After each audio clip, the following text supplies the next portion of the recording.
As Jamaicans struggle to become homeowners, urgent appeals for more developers to invest in low to middle income houses. It comes as stakeholders explain that the demand for affordable housing solutions have far exceeded the supply. The details in this report. Young professionals and other low to middle income earners have been venting their frustration about the housing market. On average, a one-bedroom apartment at the lower end costs roughly $25 million.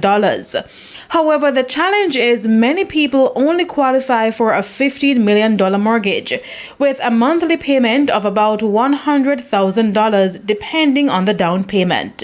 What do we need? We need more housing supply.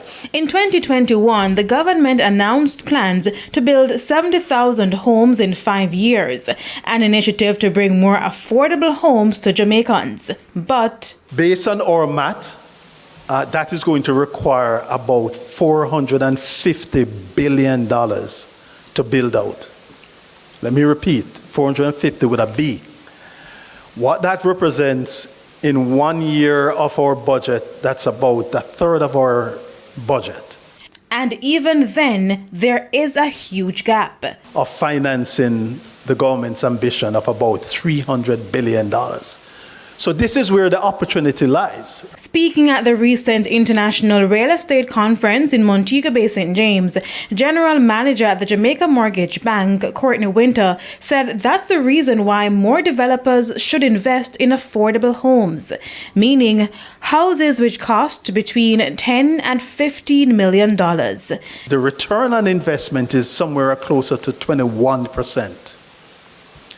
The return on equity is about 80%, and the return on equity before, the return on investment before equity redemption is about 43%.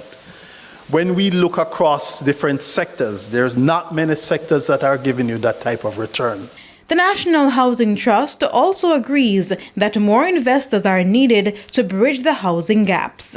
More partnerships with our developers who are willing to come in and share that space with us. And we have different programs. We have our guaranteed purchase program where you build the houses, NHT gives you a guaranteed market, sell them to us, we pass them on to our contributors.